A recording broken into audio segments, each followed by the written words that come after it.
बंधु नमस्कार। आज का वीडियो है आपका कर्तृत्व। आपको कर्तृत्व से ही लोग जानेंगे। सभी लोग जानते हैं कि हमें कर्मों से पहचाना जाता है। जैसे अगर हम विद्या का अर्जन कर रहे हैं तो हम विद्यार्थी हैं, हम व्यापार कर रहे हैं तो व्यापारी हैं, और हम चोरी कर रहे हैं तो हम चोर हैं। तो आदमी को कर्मों से पहचाना जाता है।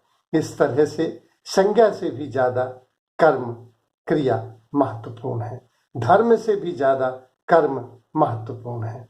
इसलिए जाने आज कि कर्म क्या है, कर्म के प्रकार क्या हैं, कर्म योग क्या है, कर्म का सिद्धांत क्या है, और कर्मों को प्रभावित करने वाले कारक कौन कौन से हैं, और कर्मों की कैसे निर्जरा हो सकती है, और कर्मों का परिष्कार कैसे हो, और श्रेष्ठ कर्म कैसे करें। सबसे पहले समझें कि कर्म क्या है। कर्म पाली भाषा का शब्द है जिसमें कर्म कहा जाता था, जिसको बाद में कर्म कहा गया। कर्म किसी भी क्रिया का परिणाम है। क्रिया हमारी मानसिक भी हो सकती है, वाणी से भी हो सकती है, और वैचारिक भी हो सकती है। गीता के अध्याय 3 के 5वें श्लोक में कहा गया है कि कर्म तो व्यक्ति को करना ही पड़ेगा, बिना कर्म के एक क्षण भी कोई नहीं रह सकता। इसलिए हम कर्म करने के लिए बाध्य हैं। गीता के 18वें अध्याय के 15वें श्लोक में कहा गया है, देह मन वाणी, इसके देह मन वाणी ये प्रमुख हमारे संचालक हैं जिनसे कर्म होते हैं। ये सबसे पहले विचार में आता है, विचार शब्दों में बदलते हैं, शब्द क्रिया में बदलती है, और क्रियाएं और वाणी फिर निर्देशों में बदलती हैं, जिससे समाज प्रभावित होता है। क्योंकि जो हमारे गले के बाहर निकल रहा है, वाणी निकल रही है, वह समाज को, संस्था को प्रभावित करती है। तो इस तरह से हम जाने कि कर्म के 3 रूप प्रमुख दिखते हैं।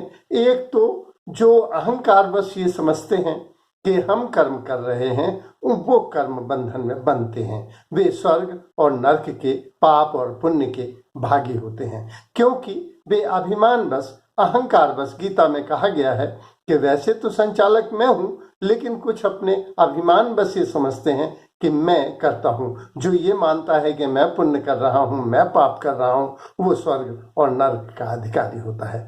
दूसरा, बहुत से सामान्य जन ये समझते हैं कि वो कर्तव्य का निर्वहन पूरी निष्ठा से कर रहे हैं, तो वे कर्म कर रहे हैं। और तीसरे, विचारक लोग ये मानते हैं कि जो कर्तव्य कर्म के अलावा जो कर्म किया जा रहा है वही ही कर्म है। जैसे एक टीचर अपनी क्लास में पढ़ा रहा है, तो सामान्य लोग कहेंगे कि ये अपने कर्तव्य कर्म को कर रहा है, और यही इसका कर्तव्य कर्म है। लेकिन पढ़ाने के अतिरिक्त अगर वो एक्स्ट्रा छात्रों की सहायता करता है, उन्हें प्रेम करता है, उन्हें बुक्स देता है, उनको परेशानियों को दूर करता है, व्यक्तिगत तौर से भी एक्स्ट्रा, पढ़ाई के अलावा एक्स्ट्रा क्लास भी लेता है, तो वह उसका अतिरिक्त कर्म माना जाएगा। यही कर्म है। कर्मों के प्रकार को हम सभी लोग जानते हैं। एक नित्य कर्म होते हैं, दूसरा नैमित्तिक कर्म होते हैं। नित्य कर्म माने उठना, जागना, नहाना, धोना। दूसरा नैमित्तिक कर्म जो संस्था का, समाज का, शासन के नियम कानून है, उनके अनुसार जो काम किए जाते हैं। तीसरा काम्य कर्म, वो काम जो कामनाओं से, वासनाओं से घिरे होकर करते हैं, लोग आदि की इच्छा से करते हैं, वे काम्य कर्म के अंतर्गत आ जाते हैं। दूसरा निष्काम कर्म, जो निस्वार्थ भाव से किए जाते हैं, निरहंकार भाव से किए जाते हैं, निस्वार्थ भाव से किए जाते हैं, वे निष्काम।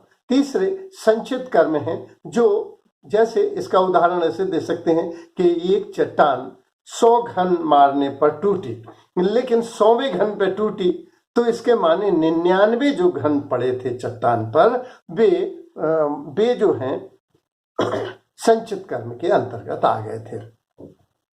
तो ये सर, और तीसरे हैं निषिद्ध कर्म, और फिर है निषिद्ध जो मना किए गए हैं, और प्रारब्ध जो पूर्व जन्म में और पूर्व में किए कर्तव्य हैं, और निषिद्ध कर्म साथ ही करणीय कर्म। इस तरह से 10 प्रकार होते हैं। अब देखें हम कि कर्म क्या है और कर्म योग क्या है। कर्म योग समझने के पहले हम समझें योग क्या है। जब मन, बुद्धि और आत्मा हमारी एक ही तल पर काम करती है, एक ही दिशा में काम करती है। इसी को तप कहा जाता है और इसी को योग कहा जाता है। जब हम जब हम पूर्ण मनोयोग से हमारा देह, मन, आत्मा, सारी इंद्रियां एक साथ संचालित होती हैं, एक दिशा में होती हैं, संयुक्त होती हैं, पूरे मनोयोग से काम होता है, तो इसे योग कहा जाता है।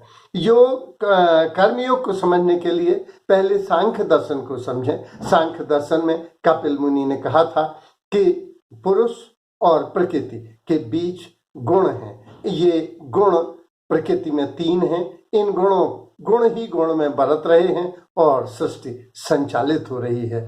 गीता में सांख्य दर्शन को या ज्ञान योग को इस तरह कहा गया है कि भगवान शंकर ने कहा है, भगवान कृष्ण ने कहा है कि जो जानता है कि गुण गुण में बरत रहे हैं, इंद्रियां इंद्रियों में बरत रही हैं। इसमें कृष्ण ने कहा कि ये स्वचालित निकाय है, मैंने 3 गुणात्मक प्रकृति बना दी है, मैं कुछ नहीं करता, जो जैसा करता है वैसा भरता है।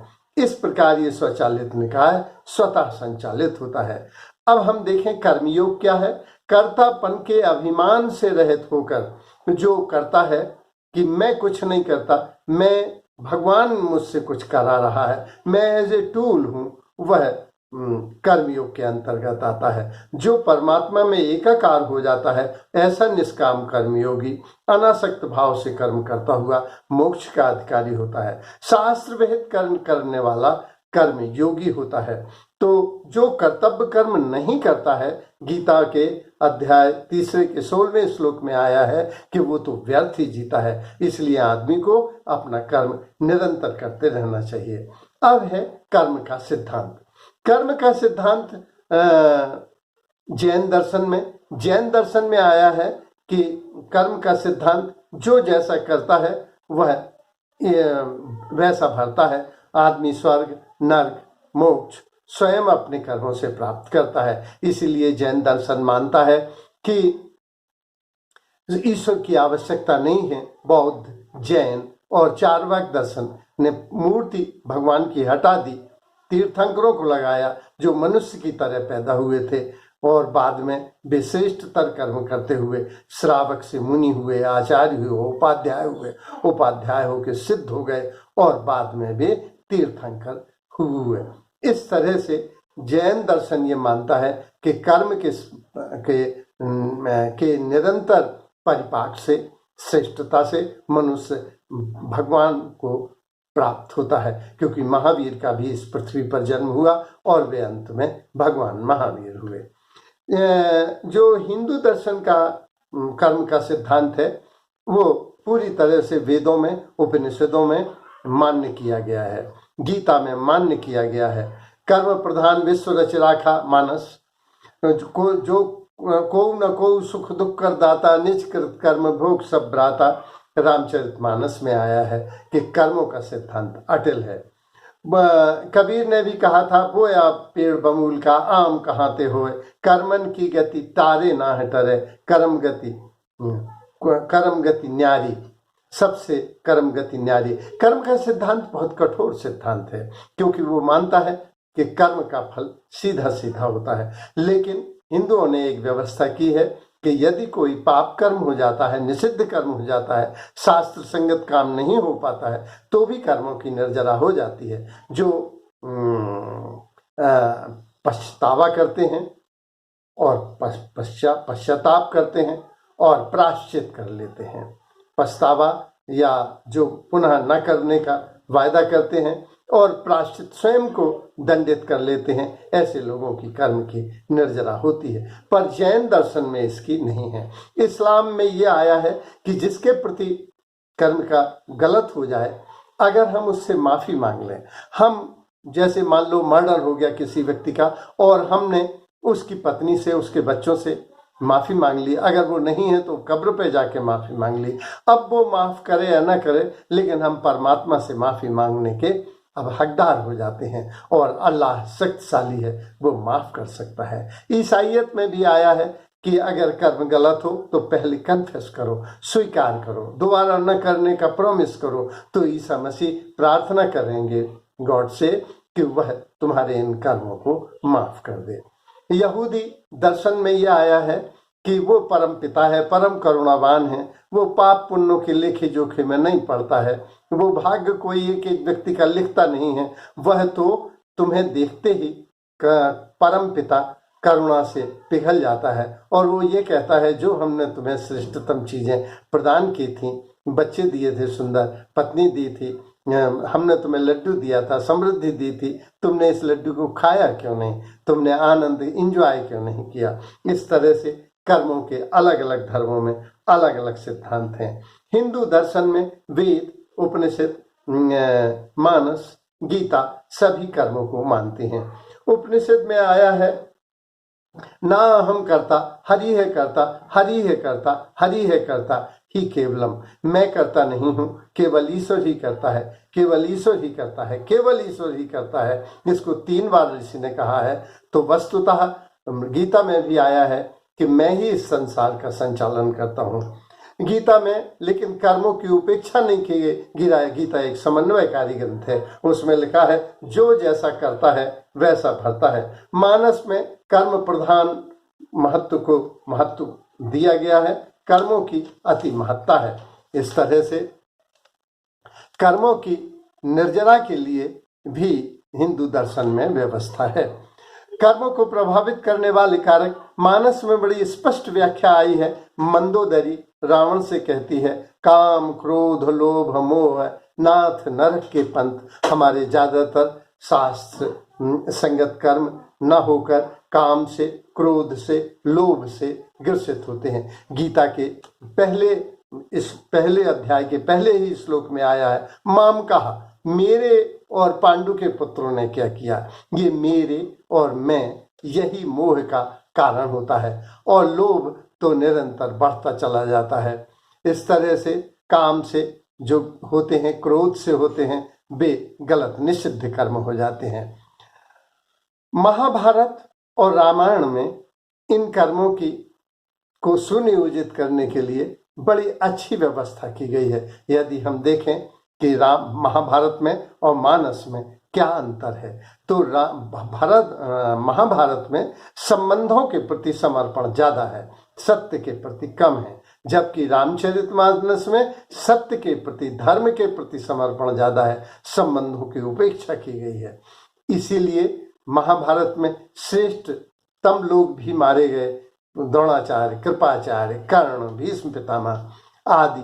लेकिन रामचरितमानस के युद्ध में जितने लोग मारे गए वे सब किसी न किसी रूप में राक्षस प्रवृत्ति के थे। भले ही उनके कुछ संस्कार जैसे मंदोदरी के अथवा सुनैना के अथवा इनके कुंभकर्ण के और मेघनाथ के, जिसमें वो कहता है कि पिताश्री कल के युद्ध में मैं मारा जाऊंगा, मुझे पता है, लेकिन आपके आदेश का मैं पालन करूंगा। इस तरह से जो कर्म किए जाते हैं सत्य को समर्पित होकर, उनसे कर्मों की निर्जरा हो जाती है। भारत सावित्री श्लोक में इसको और सुनियोजित किया गया है। कथा है कि सुखदेव के पिता ने, व्यास ने महाभारत लिखी और उन्होंने कहा कि इससे श्रेष्ठतम ग्रंथ जो भी इस संसार में है वो सब महाभारत में है, और जो महाभारत में है वही संसार में है, लेकिन कलयुग में लोग पढ़ेंगे नहीं। तो उन्होंने कहा कि बेटा इसका तुम लिखो। तो उन्होंने 5 श्लोक लिखे और अंत में उन्होंने कहा अब गुरु ऋण भी चुकाओ, इसका 1 करो, क्योंकि तुम्हारे 5 श्लोक भी उन 1 श्लोक का अर्थ है जो पूरे महाभारत का और धर्म का सार है कि जो सत्य को समर्पित होते हैं वे बुद्धिमान हैं, और जो संबंधों पे समर्पित हो जाते हैं, सम्मोहित हो जाते हैं, वे मूढ़ हैं। तो हम इस तरह से अपने कर्मों को सुनियोजित कर देते हैं। प्रेम समर्पण हमारा मुख्य है, और जो प्रेम से गाइडेड होते हैं उनके सारे कर्म अच्छे हो जाते हैं। एक बार संत अगस्तीन से एक ने कहा कि अब मैं शास्त्र नहीं जानता, मैं बहुत बुद्धिमान नहीं हूँ, मुझे एक ही बात बताएं ताकि मैं स्वर्ग भी पालूं, सुख भी पालूं, संपदा भी पालूं, स्वास्थ्य भी पालूं, सुंदरता भी पालूं, संसार भी पालूं, संन्यास भी पालूं, मैं मोक्ष भी पालूं। तो संत अगस्तीन बातचीत में बहुत कुशल थे, बोले एक वाक्य नहीं देता, तुम्हें एक ही शब्द देता हूँ, प्रेम।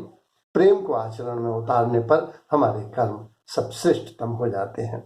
पूर्णता से काम करने पर हमें आनंद आता है। वो बहुत से बुजुर्ग लोग कहते हैं, रिटायर्ड लोग कहते हैं कि हमने पहले किया था, पहले की कोई वैल्यू नहीं, कल आपने खाना खाया था, कल पच चुका है, कल आग में हाथ डाला था, कल जल चुके हैं, आज आपने क्या किया। बुजुर्ग लोग कहते हैं कि हम क्या कर सकते हैं। तो आप प्रेम से अगर देख सकते हैं तो प्रेम से देखिए। आप श्वास ले सकते हैं तो पूर्णता से सांस लीजिए। आप जिनकी मदद कर सकते हैं पूर्णता से मदद कर दीजिए।